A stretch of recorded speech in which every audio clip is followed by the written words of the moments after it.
Yes, we can. Arts can be like a good way to ease the community into conversation. I think art can create awareness. It doesn't necessarily do that. Art has a role historically as being a way of communicating ideas and creating conversation about topics that perhaps aren't as easily discussed in other forums. For example, they used puppets in communist Russia, that they would topple governments in the puppet shows.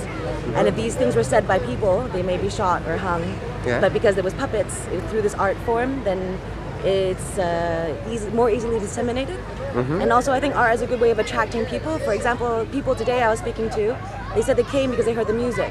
Okay. And then they would walk around the stalls, maybe they would learn about social justice issues.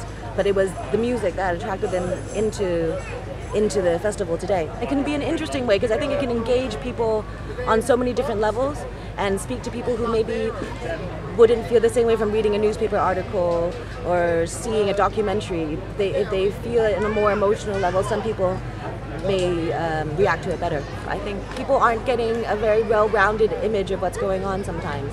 So even though there's like one side that's being talked about, I think perhaps there isn't a well-rounded image of what people can do to change, for example.